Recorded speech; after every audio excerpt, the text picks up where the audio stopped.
자, 지금부터는요, 금융기관의 기능과 역할에 대한 설명을 드리겠습니다. 자, 여기에 이제 금융시장을 통해서 돈 있는 사람, 돈 필요한 사람끼리 만난다고 그랬죠. 그 직접 금융시장, 요 간접 금융시장은 금융기관을 매개로 해서 돈 있는 사람과 돈 필요한 사람이 만나는 거예요.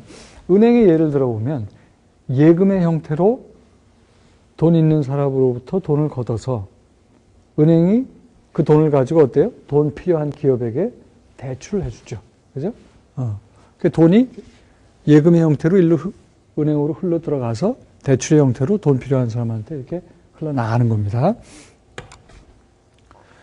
금융기관도 기본적으로 돈 필요한 사람, 돈 있는 사람 사이에서 중개 역할을 해준다는 점은 금융시장과 큰 차이가 없는 거죠. 그죠? 그런데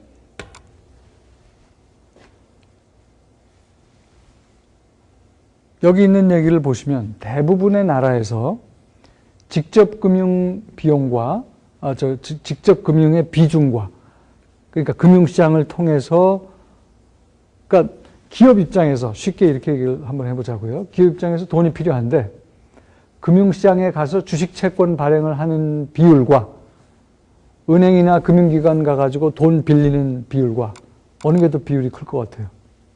대부분의 나라에서는 은행이나 금융기관 가서 돈 빌리는 비율이 주식 채권 발행해서 자금 조달하는 비율보다 훨씬 높습니다.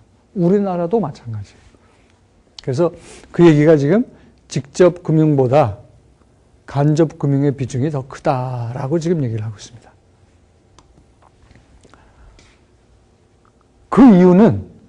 그 이유는 금융시장에 조금 문제가 있는데 그 문제를 금융기관이 보완해 줄 수 있기 때문에 그렇습니다. 어떤 문제냐? 첫째는 금융시장에 거래 비용이 발생을 해요. 근데 금융기관은 여러 가지 이유 때문에 그 거래 비용을 줄이는 노하우가 있습니다. 그래서 그 거래 비용을 줄여주고 두 번째로는 정보의 비대칭이라는 문제가 있어요. 금융시장에는. 그런 문제를 금융기관이 역시 전문가이기 때문에 이 문제를 줄여줄 수 있기 때문에 사람들은 나라를 불문하고 직접 금융보다는 금융기관이 있는 간접 금융을 더 선호하는 경향이 있다는 얘기예요. 좀 구체적인 얘기를 지금 하고 있죠. 금융기관을 더 애용하고 미국도 아주 상황이 좋을 때에도 간접 금융의 비율이 직접 금융보다 5배가 더 높습니다. 일본과 독일은 10배 이상이에요. 그러니까 간접 금융의 비율이 직접 금융보다 10배가 더 높다는 겁니다. 주식 채권 중에서는 자금 조달하는 비율은 나라마다 상이하지만 일반적으로는 주식 발행해서 돈 빌리는 것보다는 직접 금융시장에서 채권 발행해서 돈 빌리는 비율이 일반적으로는 조금 더 높습니다. 자, 금융기관을 더 애용하는 이유가 거래 비용을 줄여주기 때문에 그렇습니다. 금융시장에는 거래 비용이 존재를 하는데 거래 비용을 줄여주는데 거래 비용을 줄여주는 이유는 경제학적으로는 이게 규모의 경제 효과입니다. 이코노미 오브 스케일이라고 규모의 경제.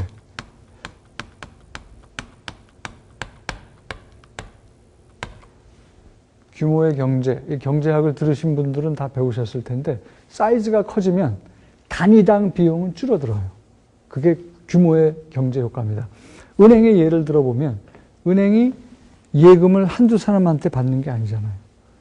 그러니까 큰 돈을 만질 수가 있어. 그러다 보니까 단위당 처리할 수 있는 비용들은 금융기관 입장에서 굉장히 작게 들 수밖에 없다. 그 다음에 금융기관은 expertise, 다 그 전문 노하우가 있어요.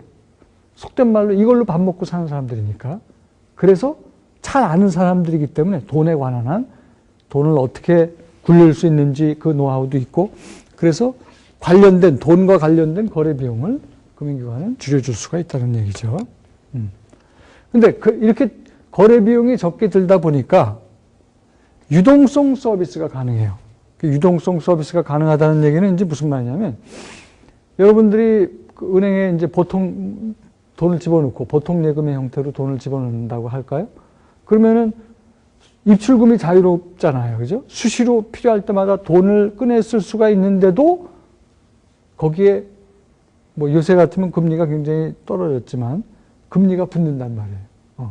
그런 이자를 붙여줄 수 있는 이유는 금융기관이 expertise, 전문가고 economy of scale, 규모의 경제 효과 때문에 거래 비용을 낮췄고 그런 낮춘 데서 오는 그런 어떤 그 부수적인 그 이익이라고 볼 수가 있는 거예요. 그렇기 때문에 그 여력이 있기 때문에 여러분들 입출금이 자유로운 예금에도 이자를 조금씩 붙여줄 수가 있는 겁니다.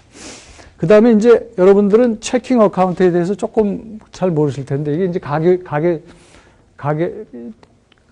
수표를 쓰는 그런, 그러니까 보통 예금에다 집어넣어 놓고 그 다음에 이제 미국 같은 데서 미주 지역에서는 수시로 가계 수표를 씁니다.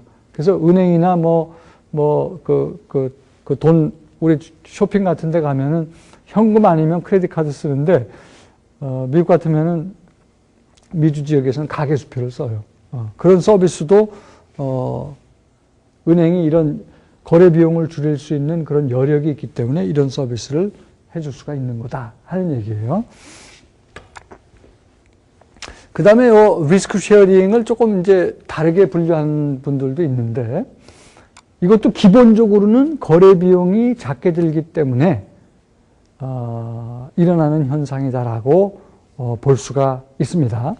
그래서 여기서 지금 조금 여러분들한테는 이제 어려운 용어일 수가 있지만은 이런 얘기가 교재에 보면 나오기 때문에 얘기를 하면, 은행이 기본적으로 하는 일이 asset transformation을 해요. 그 얘기는 뭐냐면 예금의 형태로, 예금은 안전한 자산이잖아요. 안전한 자산의 형태로 돈을 걷어들여서 이 안전한 자산 예금을 기업에게 대출을 해주잖아요. 근데 대출은 상대적으로 위험한 자산이라고 볼 수 있죠. 이 안전한 자산이 위험한 자산으로 바뀌고, 이걸 다른 말로 얘기를 하면 대출이라는 위험한 자산이 거꾸로 안전한 자산으로 또 에셋이 트랜스폼 된 거예요. 그러니까 예금이라는 안전한 자산과 대출이라는 상대적으로 위험한 자산이 금융기관은 그 둘을 이렇게 연결시켜주고 있는 거야. 그 둘 사이에 에셋 트랜스포메이션, 자산의 변환이 일어나요. 대출이라는 위험한 자산이 금융기관을 통해서 예금이라는 안전한 자산으로 전환됐다고 볼 수가 있는 거예요. 어떻게 이게 가능하냐? 왜냐하면 금융기관은 여러 예금들을 모아서 거래 비용을 줄여줄 수 있는 이점이 있고, 따라서 그런 여력이 생기기 때문에 이런 것들을 할 수 있다라고 보는 거예요. 그래도 안전한 예금을 위험한 대출로 전환하면 그게 이익이 남을까? 걱정할 수 있죠. 일단 여러분들이 예금 금리는 낮고 대출 금리는 높으니까 예대 금리로 그 금융기관들이, 은행권 금융기관들은 먹고 살잖아요. 그러니까 거기서 이익이 나고, 그 다음에 위험하지만, 대출은 위험 자산이지만 한 군데만 대출해 주는 게 아니잖아요. 그죠? A기업, B기업, C기업, D기업, 굉장히 여러 기업에 대출을 해주다 보니까 위험의 분산 효과가 일어나서 동시에 A, B, C, D 한 30개 기업이 한꺼번에 망하는 일은 거의 없거든요. 물론 예외적으로 2008년 하반기처럼 금융위기가 오고 그러면 기업들이 갑자기 어려워지면 여러 기업이 한꺼번에 도산할 수도 있고, 그러면 금융권에 부담이 되죠. 바로 그런 위험 때문에 정부가 나서서 돈을 풀고 규제를 풀고